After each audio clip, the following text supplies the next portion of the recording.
Gledate informativno oddajo Bučke, ki jo vodi Slavko Bobovnik. Dober večer. Potem, ko smo izvedeli skorajda vse o duhovni oskrbi naše finančne ministrice, se je izkazalo, da je to šele vrh ledene gore. Posebne mentore za osebnostno rast imajo namreč tudi parlamentarne stranke in njihovi poslanci. Kaj natanko jim svetujejo in koliko to stane davkoplačevalce, je raziskal kolega Lahovnik. Poglejmo spored prihodnjega tedna. V stranki Modernega centra se bodo soočili z neuspehom. Tema delavnice je, kako prepoznati neuspeh, preden pride do katastrofe. Pri socialdemokratih bodo razbijali mite o razsvetljenju. Njihov guru je prepričan, da to stanje zavesti lahko doživi vsak član, ne le vodstvo stranke. V Desusu bodo s pomočjo mentorja prehodili 13 korakov do notranjega zadovoljstva. Prvi korak je spodobna pokojnina. Največja opozicijska stranka SDS ima na programu temo, ki jim bo zagotovo koristila, kako obvladati jezo in kaj storiti, ko jih popadejo negativna čustva. V Novi Sloveniji se bodo spopadli z bolečino. Izziv ima jasno sporočilo.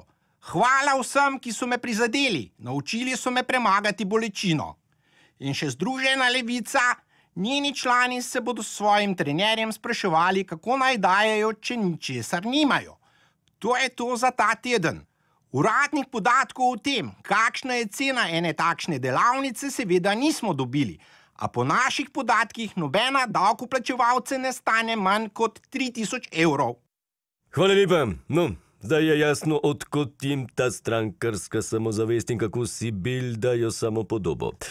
Najprej treba prisluhniti sebi in šele na to volivcem. Sicer pa poglejmo v državni zbor, kjer že dobrih 9 ur poteka vroča razprava med zagovorniki osebnostne rasti in pristaši duhovnosti. Mi ne bi to primerjali z istimi pacienti, ki delujejo znotraj te organizacije. In svetoval bi, če že vodi ministrico kot njen čarovnik, da bi seveda potem poskušal vsebinsko odgovarjati na tista izpostavljena vprašanja, ki smo jih ob beli magiji izpostavili mi. Ni zdaj, da bom jaz iz opozicije branil ministrico, ampak moj coach pravi, da oviro samo presekamo. In da sprejemamo življenje, ki mora biti največje potovanje, na katerega greš vsak dan, dokler ne greš tja gor, ko je čas. In 2 leti imam duhovne rasti, 2 leti glistirja in joge, sram me je bilo, ko za nazaj gledamo, kva je bilo, pa kva smo delali 10 let tam nekaj narobe. Ja, gospe in gospodje, vi rabite duhovno rast. Če je kaj z vam narobe, so tam mentori in z njimi to popravite in odpravite. Lejte, kaj so v 2 letih z mene naredili. Profiči in zelo sposobni. Gre za to, da je mentor ta glaven, to lahko vidi vsak. Posveti, pogovori, vsakodnevno, drži ga trdno v svoji pesti in to čvrsto in s tem se tudi pojavijo vse te težave in nenavadna videnja, dejanja, ki jih spremljamo v zadnjem obdobju. Torej, vzpostaviti register, javni register čudnih mož in podobnih zadev, ki odpravi nekatere težave, ki so povezane z nenavadnim obnašanjem znotraj tega zbora. Na hitro bom povedal, ker nisem prijavljen, ne? Ampak nefer je poslušati človeka, ki ni razsvetljen, ne? Da, hodim na trening za osebno rast in sem v samo enem letu zrastel samo v višino za 3 centimetre. Hvala lepa. Če koga zanima, ima mene letake, glih sem iztiskal, gori je nekaj primerov, kako pravzaprav in kaj se dogaja na enem sestanku. O tem človeku govorim. In Boter seveda navede ene par pravil, med drugim tudi to, ki je zelo pomembno in vsak, ki je z nami, to tudi upošteva. Kolikor denarja, toliko pomoči. Ko gre za vprašanja osebnostne rasti in duhovnosti, med poslanci sploh ne opaziti tiste običajne ideološke ločnice med levimi in desnimi. Vas to preseneča, gospod predsednik? Absolutno ne. To so natanko tiste teme, na katerih je vredno graditi našo skupno prihodnost. Duhovnost je edina pot, ki nas lahko pripelje do sprave. Na jesenicah je z nami odlična poznavalka New Agea Helena Blagne. Dober večer. Ljudje pogosto zamenjujejo, kaj točno pomeni duhovna in kaj osebnostna rast. Glejte, takole je. Treba je vedeti, da ni vsaka osebnostna rast, a ne, avtomatično tudi duhovna. Tukaj se pogosto mešajo jabolka pa hruške. Dobro, v čem je bistvena razlika? Osebnostna rast človeku omogoča, da se lažje spoprime z življenjskimi izzivi in da dejansko raste s tem, ko širi okvir svojega razmišljanja, a ne? Pri duhovni rasti pa ljudje meditirajo, obvladajo čakre, auro, angele, hodijo v cerkev, ne jejo mesa, polagajo roke in se ukvarjajo s tai chijem. Dobro, gospod predsednik, kaj od tega je ključnega pomena za narodno enotnost? Prepričan sem, da kombinacija obojega, tako rast osebnosti kot prava mera duhovnosti. Poglejte, jaz sem kot predsednik republike v svojem mandatu že dokazal, kako delo plemeniti človeka. Rastel sem na različnih področjih, kot smetar, kot gasilec, kmet, frizer, avtomehanik. A vse to so bile le priprave za tisto, kar me še čaka. Kaj pa je to, če ni skrivnost? Naslednji mesec bom guru. Še bom od stranke do stranke, od parlamenta do vlade, od opozicije do civilne družbe, od Poncija do Pilata, če bo potrebno. Šel bom in ljudi poskušal prepričati, da sem ocean modrosti in usmiljenja, izvor radosti in ideal popolnosti, da sem kapitan vaše duše in vzorec, po katerem se lahko oblikujete. No dobro, če prav razumem, boste nekakšen duhovni vodja. Tako je. Prepričan sem, da je veseli december idealen čas za to. Med vsemi dobrimi možmi, ki v tem času hodijo po Sloveniji, se bo prav gotovo našel prostor še za enega, ki ne bo imel brade, ne, nasprotno, bo depiliran. In ne bo spraševal ljudi, ali so bili pridni ali poredni. Veste, preteklost me ne zanima. Oprostite, glede na to, da že dolgo zmrzujem tukaj na jeseniškem ledu, bi rada, če dovolite, še nekaj povedala. Zapravičujem, Helena, izvolite. No, ko takole poslušam našega predsednika, a ne, vidim, da se v njem skriva in ogromen potencial, ena velika želja po skupni sreči in zadovoljstvu. A ne, po drugi strani pa veste, danes se lahko tako rekoč vsakdo razglasi za guruja. Ne zamerite mi, gospod predsednik. Jaz vas bom kar direktno vprašala, koliko knjig za osebnostno rast in duhovnost ste sploh prebrali v življenju? Prebral sem vse. Prebral sem od Malega princa do Sai Babe, vse do Swamija, do Pavlihove praktike. Trenutno pa berem Petra Mlakarja. No, se mi je kar zdelo, a ne? V glavnem sama duhovnost in filozofija in prav nič za osebnostno rast. A ste kdaj slišali za 101 način, kako postati srečen? Pa 9 korakov do notranjega zadovoljstva? In kako vas vesolje opozarja, da ste na napačni poti? Kdo pravi, da sem na napačni poti? Vesolje.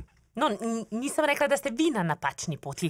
Helena, kaj povede, kakšne knjige priporočate našemu predsedniku? Veste, trenutno berem Milino staranja. Priročniki govorijo o tem, kako se prebuditi v zrelih letih. Jaz vam jo toplo priporočam, gospod predsednik. Bom prebral, obljubim vam. Prav, hvala lepa obema za vajina pojasnila. Z veseljem, kadarkoli. In seveda, lep pozdrav na Jesenice. Tudi vam vse dobro. No, kakšnega guruja bi si vsekakor zaslužila tudi naša vlada. Kot boste videli v naslednji reportaži, je v napeti ekshibicijski košarkarski tekmi med Cerarjevimi fanti in gospodarstveniki svojo ekipo moral krmariti kar glavni playmaker. Na njegovo srečo svojega dne niso imeli niti slabo razpoloženi direktorji. Rezultat je bil dolgo 0-0, vse dokler si premier ni začel izmišljevati novih pravil.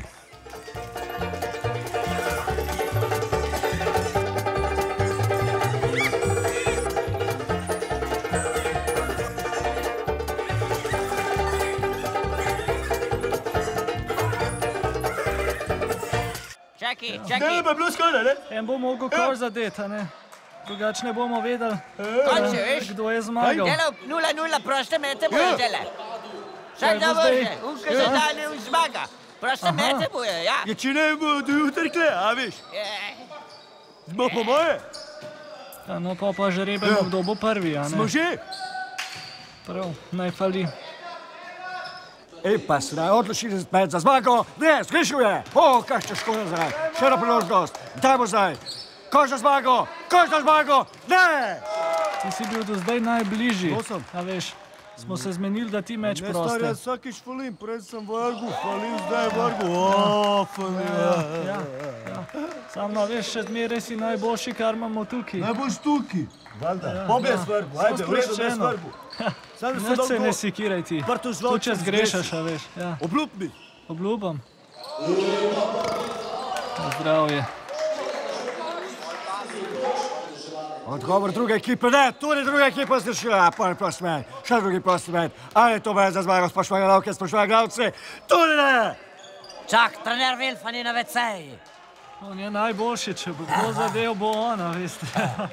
Dula, greš tači. Fantje, situacija je zdaj jasna. Nobene čez zadanje. Vsak njeno žogo prive, pa meči na vse koške, unke zadanje zmaga. Jasno? Jasno! Možda zdaj Miro Cerar, zgrešuje zdaj Cerar. Čekaj Cerar, podaja Saveru Cerarju. Čekaj zgrešil Miro Cerar. Kaj sta Miro Cerar, ali točka, Miro Cerar je zadev! Miro Cerar je zadev! Ko čekat prebije predsednik Vlade Republike Slovenije je odločil tekma, spoštovane gledalke, spoštovani gledalci. Hvala po vašo pozornost in Miro z vami. Po tekmi so se ga nekateri igralci tako napili, da je vlada začela resno razmišljati o dvigu trošarin za alkohol in ostrejši protialkoholni zakonodaji.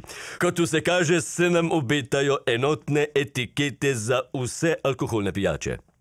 Zdaj pa k škandalu na Radio Slovenija, poroča Marjan Jerman.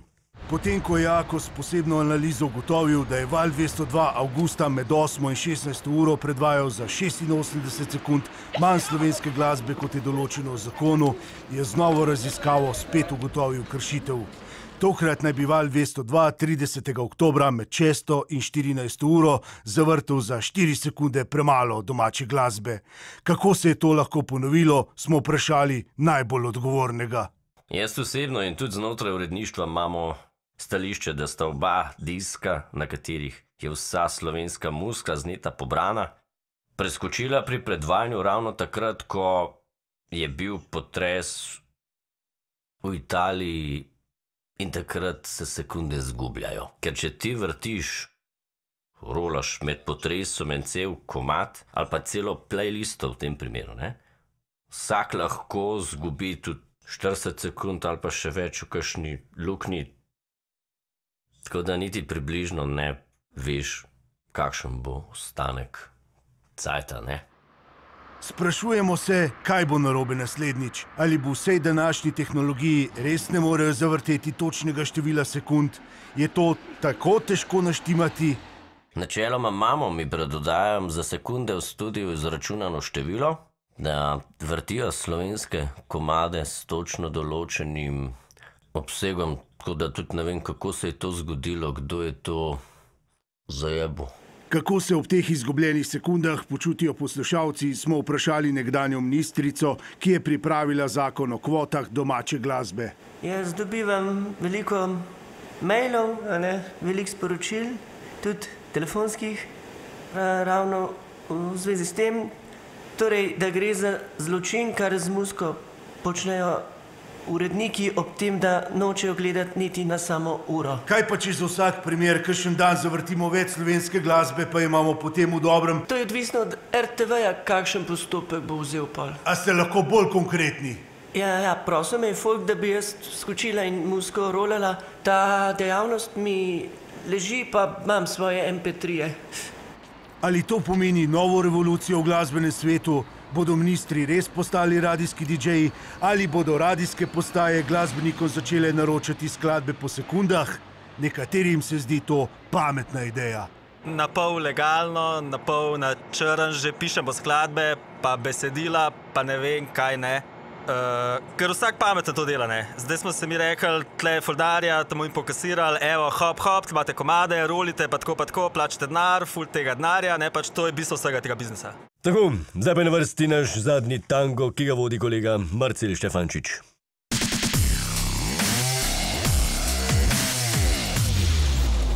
Spoštovani gospod predsednik, gospod Škofa, bil je prvi predsednik vlade, bil je dvakratni zunanji minister, bil je prvi čebelar v analizi zbora za predsednika države, bil je evropejc leta, bil je prvi, ki je v parlamentu igral na orgelce, bil in še vedno je evroposlanec. Lojze Peterle, živo. Pozdravljen, Marcel. Okej, dej, nekam veliko je bilo teh funkcij, ne? Ja, Med drugim ste podpredsednik največje stranke v Bruslu, ne? Veste, moja politična kariera je že kar dolga in pestra, funkcije pa so sestavni del te politične poti, niso pa najpomembnejše. Kako ne? Mislim, Dimitrij Rupel mi je zadnjič priznal, da je funkcija najpomembnejša, ne? No, za gospoda Rupla morda že, za me pa vsekakor ne. Nisem človek, ki bi za vsako ceno hlepel po funkciji. Ste približeni? Mislim, ker slišim, da kandidirate za predsednika Evropskega parlamenta, ne? To je res, ja. Ampak glej, pri vseh teh vaših blaznih funkcijah je nekaj vsem zanimiv, ne? Začeli ste zelo visoko na najvišji možni točki, kot predsednik osamosvojitvene vlade, ne? Ampak od takrat naprej je šla vaša kariera samo še navzdol, ne? No, s tem bi se težko strinjal. Je pa res, da si lahko samo enkrat v življenju predsednik prve slovenske vlade, ki je izpeljala osamosvojitev. To je neponovljiva izkušnja. Ok, s čim ste se zamerili Janezu Janši, da s pomočjo svojih evrovojščakov zdaj rovare proti vam v Bruslu, ne? Poglejte, Slovenci smo kljub naši majhnosti v Evropi zelo cenjeni. To moram potrditi iz lastnih izkušenj. Edino, kar nas tlači nazaj, so žal naše domače spletke. Ne spomnim se, kdaj je kakšen kandidat za pomembno funkcijo v tujini imel doma enotno podporo. Aleksandar Čeferin, ne? Zato tudi zmagal. No, on je lep dokaz, da se da, če hočemo. No, ampak nisem mi odgovoril, s čim ste se zamerili Janši? Midva z Janšo sva v teh 25 letih bila v glavnem zaveznika. No, vsaj jaz sem bil prepričan, da je temu tako. Ampak kaj je bila pika na i vaš protestni izstop Združenja za vrednote slovenske samosvojitve? Morda. Kar se tiče gospoda Janše, jaz sem bil do njega vseh teh letih iskren in korekten. Ja, pa on pa je bil svesta cajt očitno bolj nezaupljiv, da ne rečem, zarotniški, ne? No, tako nekako. Nekdanji Janšev agent Mitja Kunstl, ne, piše, da vam je prisluškoval v času Bajukove vlade, ko je bil obrambni minister. Tega nisem nikoli preverjal, niti pogreval. No, menda takrat ni prisluškoval samo meni, ampak tudi predsedniku vlade, pokojnemu Andreju Bajuku. Janša zadnje čase brutalno obračunava z Novo Slovenijo, ne. Pravi, da je stranko prevzel homoseksualni lobi povezan s cerkvijo, ne. No, tega pa rajši sploh ne bi komentiral. Ok, je pomlad dokončno izginila iz slovenskega političnega koledarja?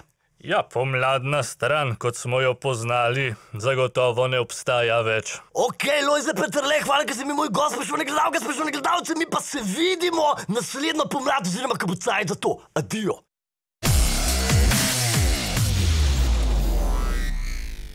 Smo že pri športu in z mano je Zmago Sagadin. Ja, lep dober večer. Preiskava je končno ugotovila, kdo je bil kriv za blamažo na Ljubljanskem maratonu. Ja, tako je. Potem, ko so trije vodilni kenijski tekači dobra 2 kilometra pred ciljem skupaj s policijskim vozilom zavili v napačno smer, so prevajalci in fonetiki končno razvozlali, kaj so organizatorjem povedali o peharini Kenici. To ni fer. Kaj? To ni fer, no. Kaj ni fer? Noben da ni povedal, da moramo biti pač kot tečemo. Kam jaz? Kado? Kaj dej? Daj se me umaknem, ko balatiraš. Nimamo mi pač kot tečemo.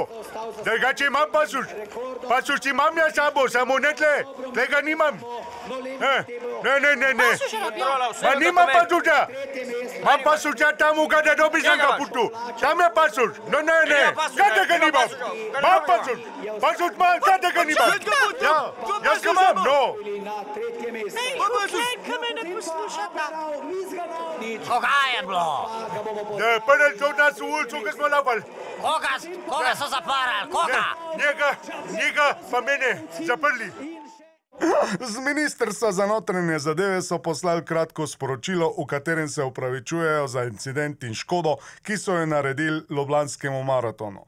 Priznavajo, da so policisti kenijske tekače res zamenjali za afriške migrante. Patrulja je bila prepričana, da bežijo, ne pa lovijo rekord maratona. Eden najboljših nogometašov na svetu, Zlatan Ibrahimović, naj bi v zimskem prestopnem roku podpisal za Radomlje. Te so trenutno prikovane na zadnje mesto v slovenski prvi ligi. Zakaj se je odločil za to nepričakovano potezo, je zaupal našemu londonskemu dopisniku.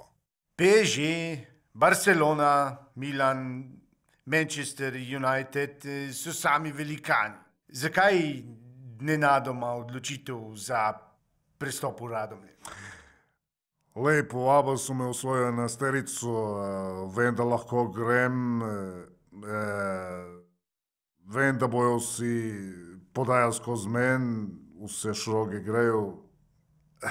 Meni itak sem hod, da me trener ne bo na klop dal več.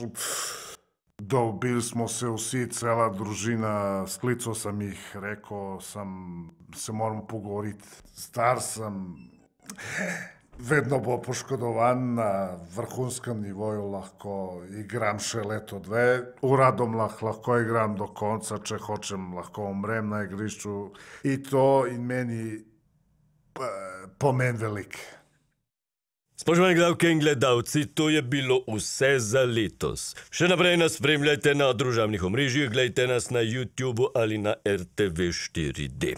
Vidimo se naslednjo sezono v soboto zvečer. Lahko noč in miren spanec, vesel december, božič in srečno novo leto.